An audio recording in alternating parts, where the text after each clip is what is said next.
Connor Rogers here at the NFL Combine alongside Joshua Perry and Louisville wide receiver Cris Bell. Cris, we don't get a lot of wide receivers that look like linebackers. You born in the weight room? Like, what's up with this? I've always been cut up, but I got my size my 10th grade year in high school when COVID happened. So I ain't always been this big, but I work for it, so it's a blessing. Physically, how are you feeling right now? I'm feeling pretty good. I'm blessed. I feel blessed just to be at the combine and be in this position. Even though I can't, do the workout part of things, it's still a blessing to be here.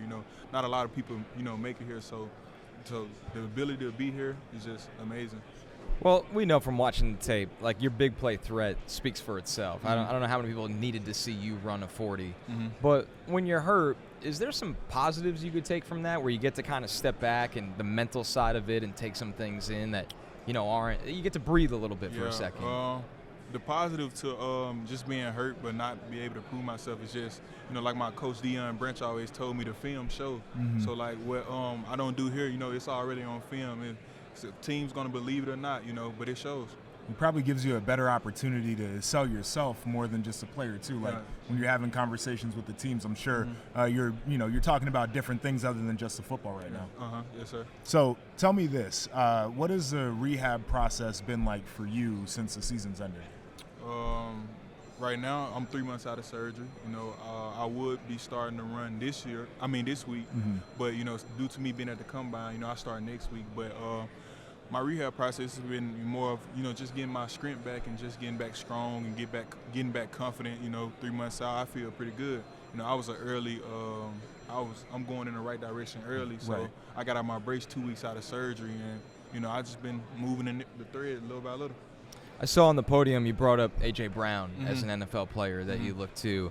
And what is it about his game? Because you guys have that body type, Right. that unique physical body type. Mm-hmm. But what is it about him that you like? His physicality, man, like his release package and how he play, when it's a deep ball down the field. So walk us through right now. You get up.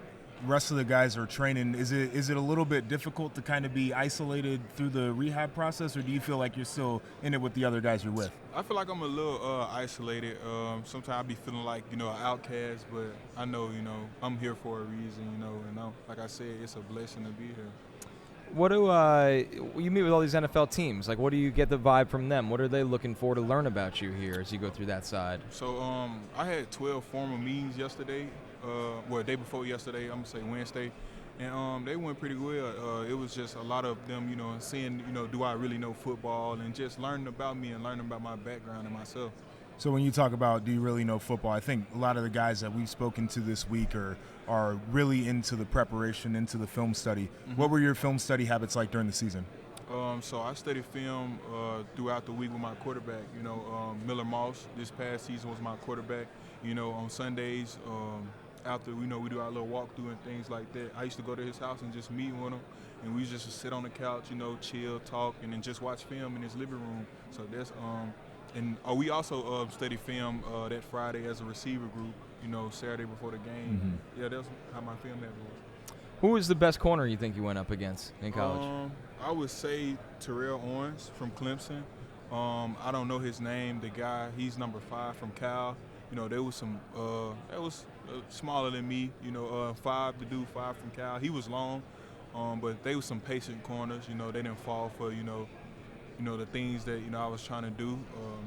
You got to be. They was more disciplined. Mm-hmm. So I can say them 2 corners was the best corners I went in. I feel like you got a little more swag than some of the other guys that we've seen. You got your hat on, you got the bracelet, you got the shoes. Where does that come from? So I always wanted, the things that I got in today's world when I was younger, but they just come from, me not having, the funds and the things to get the things that I want. And now, I'm blessed to get, what I want now. Yeah. Mm-hmm. What do you get to do away from football? We know you're busy now with rehab, but you got to have some downtime. Yeah, so what I like to do is I like to go to spas, I get massages, I like to do self-care things like go get pedicures and stuff like that. You know, just keep myself up. Gotta stay looking good. I like to play video games. You know, just chill for real. Oh, I like fashion too. I like to dress up. What are your favorite brands? I'm not gonna lie. I'm on Chrome Heart. Okay. And Louisville a lot now. My man got some swag. I was gonna say it's a natural, Yeah. Cris Bell, natural playmaker, natural swag, man. We've loved watching you play. Good luck with the rehab, and thanks Thank for you. stopping by. Thank you so much. Hi, I'm Mike Tirico, and thanks for watching. Make sure to hit subscribe for the latest news and highlights from NBC Sports.